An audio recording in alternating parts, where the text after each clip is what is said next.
No, musi być grubo.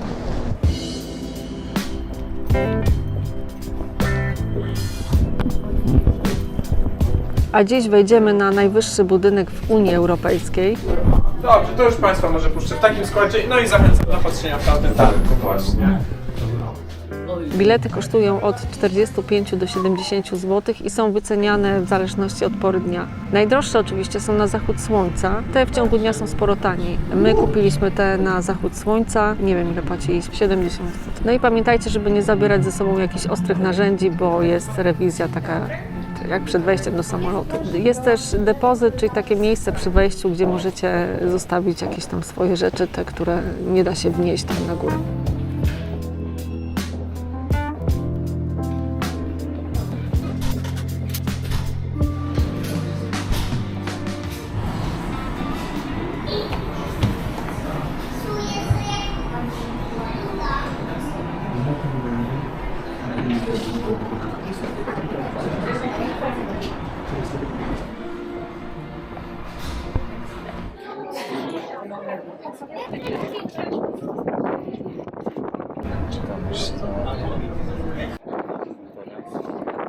Czy zrobiłaby Pani mi zdjęcie? A to może, bo ja się nie jestem. Pan mi zdjęcie?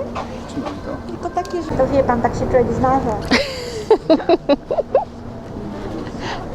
Dziękuję bardzo. Nie ma za co. No, musi być grubo. Jesteśmy dzisiaj na najwyższym budynku w Unii Europejskiej, który się znajduje, o dziwo, w Warszawie. Budynek nazywa się Warsaw Tower. Ma 230 metrów wysokości, plus jeszcze 80 metrów tej iglicy, czyli w sumie razem 310. Zobaczcie, tu jest jeszcze taka iglica. No ale budynek robi wrażenie. Tu jest widok na Pałac Kultury. To jest 53 piętro i tutaj jest taka panorama 360 stopni. Są takie szklane szyby, także można sobie oglądać Warszawę dookoła. No i tu jest akurat widok na Pałac Kultury, także możemy mieć porównanie co do wysokości. Pałac Kultury ma chyba 237 metrów z iglicą, a to ma 310 z iglicą. A tu jesteśmy na poziomie 230 metrów, tak? Czyli tak jakby na czubku Pałacu Kultury. Ten taras widokowy na Pałacu Kultury jest połowę niżej niż ten taras widokowy.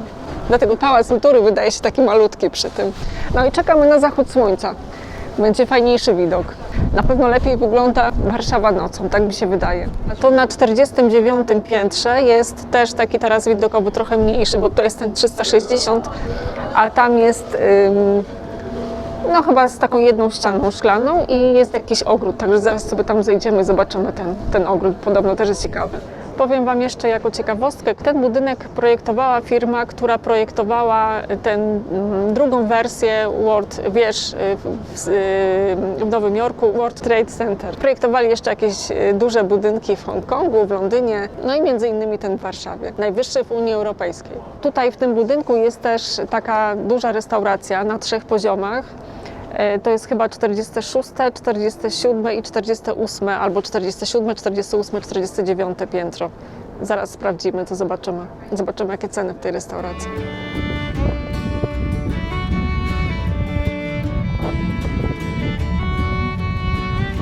Teraz zeszliśmy chyba ze 3 piętra niżej do restauracji. Poczekamy, aż się ściemni, będzie lepszy widok.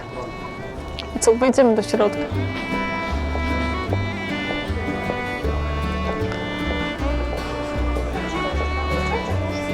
Kawę, nie? Latte, cappuccino, americano, double express i espresso. Ja to sobie batona jakiegoś kupię na stacji. Jeść to mi się nie chce, najedzona jestem. No i jesteśmy w restauracji. Zamówiliśmy sobie kawkę, jakieś tam soczki. Ceny jak na takie miejsce to są nawet przystępne. Kawa 24 zł. Nie wiem tam ile tam sok. Smuchi wziął Staś. Ale to smuchi chyba około 40 zł. Nie pamiętam, nie zwróciłam uwagi nawet. No w każdym bądź razie możecie tutaj coś zjeść, jakiś tatar, jakiś kawior, takie wykwintne danie, coś tam, jakiś zapykany ser kozi. I to było w granicach tak od 50 do 80 zł, tak mi się wydaje. No my sobie tutaj kawkę wypijemy, potem wejdziemy jeszcze raz tam na górę, bo będziemy podziwiać Warszawę nocą. A tu jest ten ogród, ale to nie wiem właśnie, bo to miało być coś większego. Czy to o te drzewka chodziło? Chyba tak. No to taka namiastka ogrodu. No ale fajnie, to jest przyjemnie. Bardzo dużo ludzi, bardzo. Czekaliśmy w kolejce przed restauracją, bo no nie dało się tak po prostu z marszu wejść, bo są wszystkie stoliki zajęte. A tam chyba lepiej po tamtej stronie, bo tam jest lepszy widok, nie? Tak.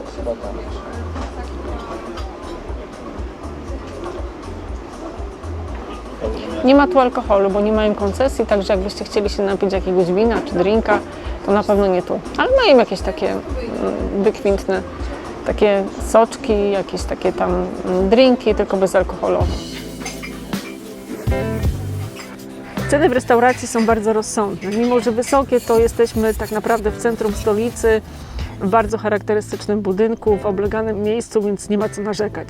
Ja myślałam, że będą dużo wyższe. Jest wliczony do rachunku serwis, czyli napiwki w wysokości 10%.